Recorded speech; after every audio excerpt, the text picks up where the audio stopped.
Selamat pagi anak-anak Ibu. Hari ini kita membahas mengenai komunikasi dalam organisasi, ya, di mana dalam berkomunikasi itu cukup penting untuk sehari-hari kita, ya, terutama menghadapi, ya, orang lain. Di mana arti komunikasi itu adalah suatu proses penyampaian informasi, ya. Di sini informasinya ada yang sebagai untuk pesan, ada ide, ada gagasan dari satu pihak kepada pihak lain. Jadi manusia itu berkomunikasi untuk bisa membagi pengetahuan dan pengalamannya, ya, dalam bentuk komunikasi manusia yang termasuk bisa bahasa sinyal, ya, berbicara, terus dari tulisan bisa, dari gerakan tubuh, ya, dan penyiaran. Sedangkan komunikasi itu bisa berupa interaktif, ya, komunikasi transaktif. Itu artinya komunikasi yang mempunyai tujuan atau komunikasi yang bertujuan. Jadi hubungan komunikasi itu, ya, harus, ya, ada beberapa yang harus kita pahami, ya. Pertama, dia menetapkan tujuan, membuat dan melaksanakan keputusan, mengukur prestasi kerja, terus merekrut, mengembangkan staf.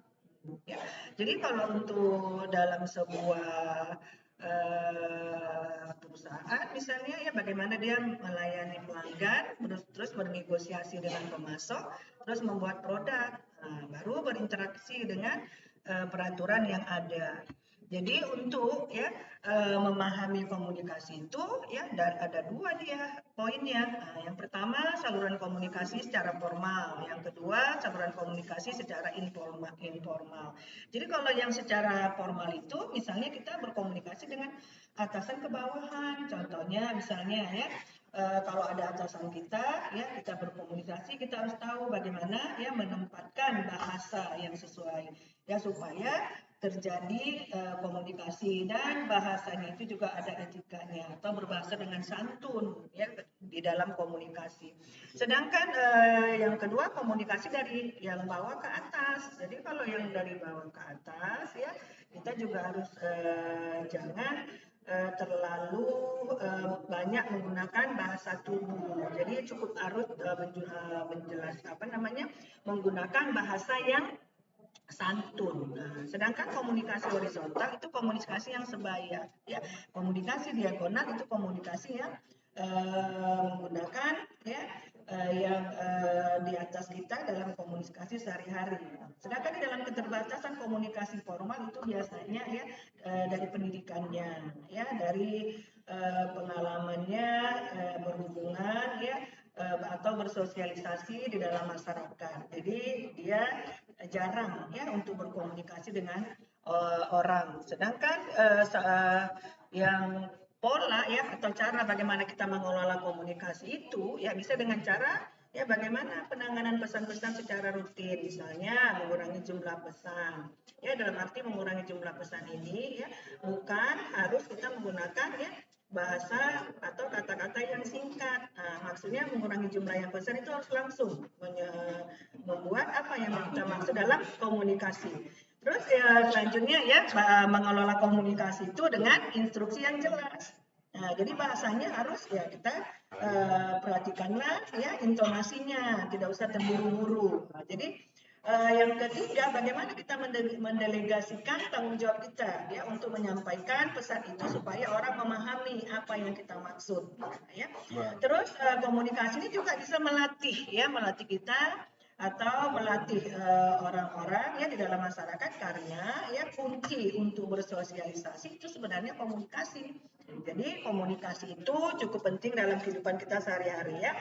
Jadi anak-anak Ibu, ya, untuk penanganan bagaimana supaya kita nggak krisis komunikasi, ya, misalnya, ya, kalau ada kasus, ya, kita harus lihat dulu dengan siapa kita yang berkomunikasi. Jadi yang jelas mulai dari dosen, ya, terus pegawai kita di jurusan, terus dengan pimpinan atau fungsionaris di jurusan, ya, kita harus tahu etika, gunakanlah bahasa yang santun, ya. Dan perhatikan etika berbahasa supaya komunikasinya terjalin, ya, dan ya apa yang kita inginkan juga tercapai di dalam komunikasi. Jadi jangan sampai komunikasi itu ya membuat kita ya mempunyai kasus atau mempunyai masalah, karena kunci untuk menyampaikan pesan itu adalah di dalam komunikasi. Jadi itu cukup penting ya. Jadi harus diperhatikan. Nah, terus bagaimana kita meningkatkan keterampilan berkomunikasi? Ya dengan cara pertama membaca. Nah, jadi kalau kita tidak membaca, ya udah jelas kita tidak tahu ya bagaimana menggunakan bahasa yang santun. Nah, jadi bahasa yang santun itu bukan mengganggu-anggukan atau ya lebih banyak menggunakan bahasa tubuh, tidak. Jadi untuk kita menambah ilmu kita ya harus dengan cara membaca.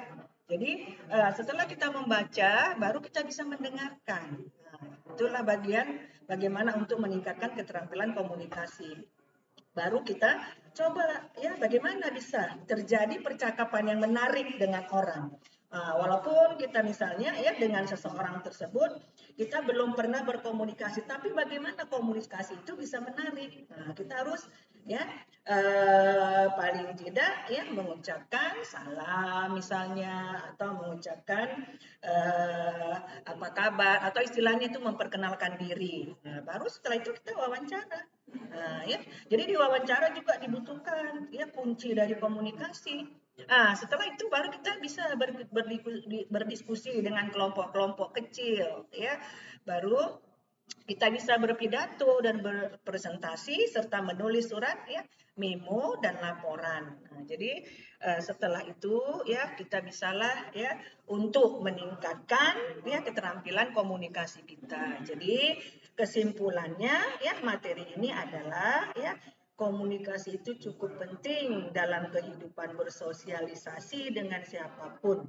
Ya, jadi kita berkomunikasi, lihatlah ya lawan bicara kita ya, dari situ dari bahasa tubuhnya kita tahu ya apakah komunikasi ini terjalin atau tidak. Jangan sampai ya gara-gara komunikasi terjadi masalah ya dalam kehidupan kita, karena kunci bersosialisasi itu adalah komunikasi. Jadi mudah-mudahan anak-anak ibu ya komunikasinya jalan ya antar sesama kawannya di kelas, atau dengan adik-adiknya di rumah, dengan orang tua, atau dengan dosen-dosen ya yang ada di Politeknik Negeri Medan. Nah, itulah materi kita hari ini anak-anak Bunda ya.